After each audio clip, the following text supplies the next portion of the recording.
Hello and welcome. I'm Lori, your spiritual advisor, here with tips to help you with this thing we call life.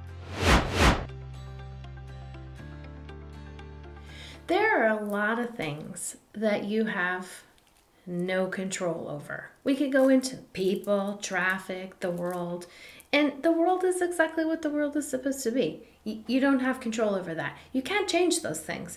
You're going to drive yourself crazy trying to do that.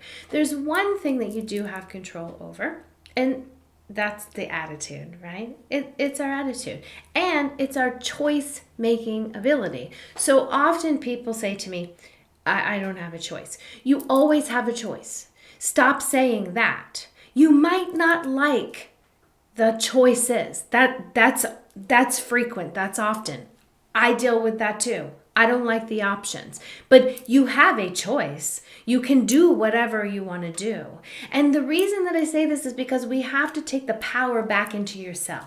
Right? When you say you don't have a choice, you are spilling all of your power away. You have no power. You have no ability now. When you say I have a choice, you're bringing that power center back to you, okay? So we're going to talk about 3 choices that you have. You always have 3 choices. And if we take, when we get frustrated or when we feel irritated or trapped or whatever it is, pull that focus back. Right? We want to always be pulling it back to you. When it starts spilling out here all the time, first of all, you're leaking your energy away and you're going to be exhausted. You're spilling it all out. It's like driving down the road with your window open, just throwing money out. You know, so stop doing that. Pull it back. That's what we want to do. We want to pull it back. And I'm not saying that it's easy, okay? Sometimes that's very, very difficult. Sometimes you might need to have a friend or somebody that loves you or somebody that cares about you to remind you, hey, pull it back in, you know. We could text each other that, hey, pull it back in, right? And so when you pull it back in, then you realize that you have 3 choices always. And it doesn't matter what other situation is going on. So let's go over those 3 choices. The first choice is you could be pissed off, you could be irritated and mad, you could blame other people, you could feel like, you know, you're the victim and there's nothing that you can do about it, and that's probably going to make you feel pretty shitty, right? The second choice is you can accept the situation for what it is, and then choose how you want to work that, right? Just adjust your attitude. So you can say, this is what it is. And I'm going to accept that it is the way that it is. And then I'm going to find ways to work with it, to deal with it, right? Feels a little better, doesn't it? And the third choice is you can make a change. You can do something different. A lot of our frustration ends up because we fight those change moments because we're trying to hang on to something that is ready to go. It's important to understand that life, relationships, jobs, everything is transient.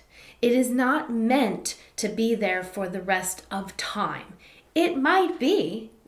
You could find a job that you really, really like and you stay there for the next 20 or 30 years. You may find a relationship that's wonderful and supportive and that lasts for, the rest of your life. I'm not saying that it can't. I'm saying that in its nature, in its makeup, it's transient.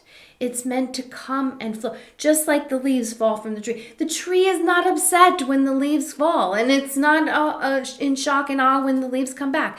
It just allows those seasons to come, right? So a lot of our pain and a lot of our suffering and a lot of our attitude comes from when something is not working, but we keep trying to force fit it in. And that usually comes with you want the other person to change or you need something else to change because you don't want to lose something, right?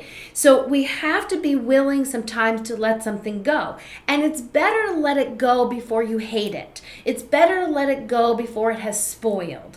It's like taking the leftover food. You know you're not going to eat it, but you put it in the refrigerator because you feel bad throwing it away, right? But if you put it in the refrigerator and then you wait till it spoils, then you don't feel bad throwing it away. So let's try not to do that with relationships and jobs and living situations and everything.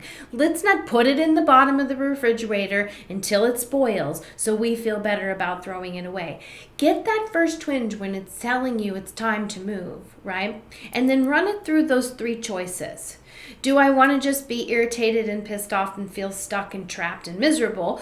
Do I want to accept it for what it is and then find ways to work around it and make it work, right?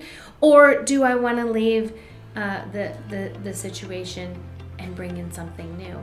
Because nothing new can come to you until you can let go of the old thing.